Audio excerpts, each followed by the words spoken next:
नमस्कार दोस्तों। इस वीडियो में हम लोग देखने वाले हैं डिस्क्रिमिनेंट एनालिसिस एसपीएसएस में कैसे परफॉर्म किया जाए।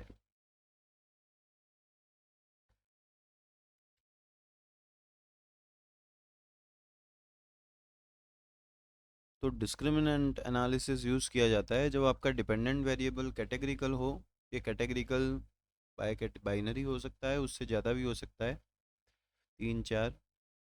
और इसका जो मेन ऑब्जेक्टिव है वो है ऐसा मॉडल बिल्ड करना जो कि ग्रुप्स को बेस्ट वे में सेपरेट कर सके, डिवाइड कर सके। जो क्योंकि आपका डिपेंडेंट वेरिएबल कैटेगरिकल है तो उसमें ग्रुप्स हैं दो या दो से ज़्यादा। ठीक है। उसकी एजम्पशंस हैं normality of predictors, equal variance covariance matrix, no multi collinearity and group must be mutually exclusive. Dependent variable में हम लोग कैटेगरिकल वेरिएबल ग्रुपिंग वेरिएबल लेते हैं। इंडिपेंडेंट में हम लोग कंटिन्यूस प्रिडिक्टर कंटिन्यूस वेरिएबल होंगे आपके, स्केल वेरिएबल। एसपीएसएस के स्टेप्स हैं जो अभी हम लोग परफॉर्म करेंगे, रन करेंगे। ग्रुप मीन्स हम लोग देखते हैं और कंपेयर करते हैं averages of predictor across the group. के जो प्रिडिक्टर्स हैं वो फर्स्ट डिपेंडेंट वेरिएबल की फर्स्ट कैटेगरी में कैसे हैं, सेकंड कैटेगरी में, थर्ड में, फोर्थ में, तो will compare their averages. Wilks lambda जो कि वेरिएबल सिग्निफिकेंस देखता है ग्रुप को सेपरेट करने में, क्या ये सिग्निफिकेंट है या नहीं, मॉडल की सिग्निफिकेंस कह सकते हैं। और box M test assumption test करता है इक्वालिटी ऑफ कोवेरेंस मैट्रिक्स।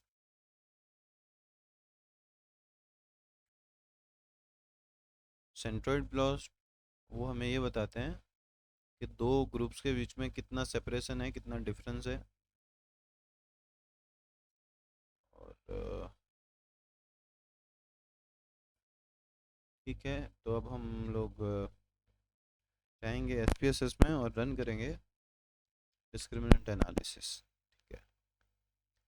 सो यहाँ पे एनालाइज में जाना है और क्लासीफाई में जाना है। क्लासीफाई में डिस्क्रिमिनेंट आएगा, इस डिस्क्रिमिनेंट पे हमें क्लिक करना है। मैं रीसेट कर देता हूँ। तो हमें सबसे पहले ग्रुपिंग वेरिएबल जो है वो कैटेगरिकल चाहिए, तो वो है इन्वेस्टमेंट डिसीजन।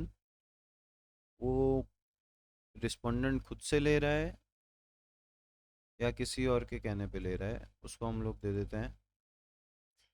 और उसमें दो ही कैटेगरी है तो मैं उसकी रेंज डिफाइन कर दूंगा 1 एंड मैक्सिमम 2। तीन होते तो 1 2 3 दे देते हम लोग। इंडिपेंडेंट वेरिएबल हमें लेने हैं स्केल वेरिएबल, तो उसमें हम लोग ले लेते हैं cognitive ability, financial literacy and financial behaviour.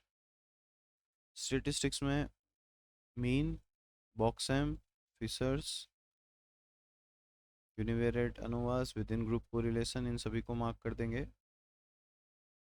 Classify में कुछ भी करने की ज़रूरत नहीं लग रही है। अच्छा, समरी टेबल्स हैं, समरी टेबल हमें चाहिए, वो ले लेंगे अब। बूटस्ट्रैपिंग नहीं करना है, सेव भी हम कुछ भी नहीं करना चाह रहे हैं फ़िलहाल। Discriminant score, predicted group membership, ये हम लोग ले सकते हैं कि कौन से ग्रुप में है, फर्स्ट ग्रुप में है, सेकंड ग्रुप में, थर्ड ग्रुप में मेंबरशिप, वो हम लोग ले सकते हैं। हम लोग देखेंगे रिजल्ट्स क्या आते हैं उसमें। ओके, हम लोग ओके पे क्लिक करेंगे और ये आउटपुट हमें मिल गया है। तो आउटपुट देखेंगे हम वन बाय वन। सबसे पहले एनालिसिस केस प्रोसेसिंग समरी है, टोटल 667 रिस्पोंडेंट्स हैं। उसके बाद ग्रुप स्टेटिस्टिक्स हैं। तो आप देख सकते हो यस और नो में जो खुद से डिसीजन ले रहे हैं ने और जो खुद से डिसीजन नहीं ले रहे हैं। सो जो खुद से डिसीजन ले रहे हैं उनकी आप देखो तो कॉग्निटिव एबिलिटी हाई है, जो खुद से नहीं ले रहे हैं उनकी कॉग्निटिव एबिलिटी लो है। फाइनेंशियल लिटरेसी उनकी हाई है और जो नहीं ले रहे हैं उनकी लो है। और जो खुद से डिसीजन ले रहे हैं वो ज़्यादा कंजर्वेटिव है और जो खुद से नहीं ले रहे हैं वो कम कंजर्वेटिव है। सो ये आपको एक क्लियर डिस्टिंक्शन यहाँ पे देखने मिल रहा है ग्रुप स्टेटिस्टिक्स में। सेकंड हमारे पास है test of equality of group means. अब test of equality of group means में हमारे पास तीनों वेरिएबल के लिए विस लेमड़ा है, एफ है, डिग्री ऑफ फ्रीडम है और सिग्निफिकेंस वैल्यू है। और आप देखो तो तीनों वेरिएबल की सिग्निफिकेंस, तीनों इंडिपेंडेंट वेरिएबल की सिग्निफिकेंस वैल्यू 0.05 से कम है, इट मीन्स वो सिग्निफिकेंस है। तो हम ये कह सकते हैं कि सभी वेरिएबल सिग्निफिकेंटली डिफर कर रहे हैं बिटवीन द टू ग्रुप्स। जो हमारे दो ग्रुप हैं डिपेंडेंट वेरिएबल के, खुद से इन्वेस्टमेंट डिसीजन लेना और खुद से इन्वेस्टमेंट डिसीजन ना लेना, तो ये तीनों वेरिएबल डिफर कर रहे हैं। ठीक है, नेक्स्ट आ जाते हैं होल्ड विद इन। अच्छा, इसका कुछ भी आउटपुट इंटरप्रिटेशन करने की ज़रूरत नहीं है। बॉक्स बॉक्स एम में आ जाते हैं हम लोग। और बॉक्स एम में आप देखो तो हमें पी वैल्यू देखनी है। पी वैल्यू आपको दिख रही है 0.13, 0.013, 0.013। ठीक है, सो नीचे लिखा ही है test null hypothesis of equal population covariance matrix. So क्योंकि यहाँ पे नल हाइपोथेसिस रिजेक्ट हो रही है, तो हम लोग ये कह सकते हैं कि यहाँ पे हाइपोथेसिस जो एजम्पशन है उसका वायोलेशन हो रहा है। लेकिन क्योंकि लार्ज सैंपल साइज है, तो ये एजम्पशन का वायोलेशन है, कोई एक बड़ा प्रॉब्लम नहीं है। हम लोग आगे बढ़ सकते हैं। ठीक है, अच्छा हम लोग आगे बढ़ते हैं तो आप देखिए कैनोनिकल को रिलेशन की बात है, विक्स लैम्बडा की बात है और आइगन वैल्यूज़ भी हमें दी हुई है। हमें कैनोनिकल को रिलेशन 0.285 दिया हुआ है। आप देख सकते हो आइगन वैल्यू के बॉक्स में लास्ट साइड आपको कैनोनिकल को रिलेशन है 0.285। इसका मतलब है कि प्रिडिक्टर्स एंड ग्रुप मेंबरशिप में बहुत ही कम, मतलब लो से मॉडरेट रिलेशनशिप है। तो ये जो हमारे तीन प्रिडिक्टर वेरिएबल है, फाइनेंशियल लिटरेसी, बिहेवियर और कॉग्निटिव, इनका जो ग्रुप्स हैं दोनों, इन्वेस्टमेंट डिसीजन लेना ना लेना, उसके साथ रिलेशन तो है लेकिन मॉडरेट है, लो टू मॉडरेट है, बहुत ज़्यादा हाई नहीं है। सेकंड हम लोग आइगन वैल्यू देख लेते हैं, जो सबसे पहले हमें दी हुई है 0.088। आइगन वैल्यू हमें बताता है कि हमारा जो फंक्शन है उसकी ability to discriminate between groups, और ये काफ़ी कम है इस केस में। ये बता रहा है कि यहाँ पे जो सेपरेशन हो रहा है it is modest. Wilks lambda हम लोग देख लेते हैं। विल्स लैम्बडा दिया हुआ है 0.919 और उसकी पी वैल्यू है 0.000। तो विल्स लैम्बडा अगर हाइपोथेसिस रिजेक्ट हो रही है तो ये बता रहा है कि हमारा जो फंक्शन है, हमारा जो मॉडल है, वो दो ग्रुप में सिग्निफिकेंटली डिफरेंशिएट कर पा रहा है। आगे हम लोग जाते हैं, स्टैंडर्डाइज कोएफिशिएंट्स हैं हमारे पास। स्टैंडर्डाइज कोएफिशिएंट यहाँ पे है, आप देख सकते हो। तो स्टैंडर्डाइज कोएफिशिएंट में हम लोग देखें तो कॉग्निटिव एबिलिटी माइनस में है, काफ़ी मिनिमम कंट्रीब्यूशन है इसका। फाइनेंशियल लिटरेसी काफ़ी हाई है, स्ट्रॉन्ग कंट्रीब्यूशन है इसका, स्ट्रॉन्गेस्ट ऐसा बोल सकते हैं, डिस्क्रिमिनेटर है ये फाइनेंशियल लिटरेसी। और उसके बाद फाइनेंशियल बिहेवियर ये मॉडरेटली कंट्रीब्यूट कर रहा है, लेकिन जो सबसे ज़्यादा स्ट्रांगली डिस्क्रिमिनेट कर रहा है दोनों ग्रुप में वो है टोटल फाइनेंशियल लिटरेसी।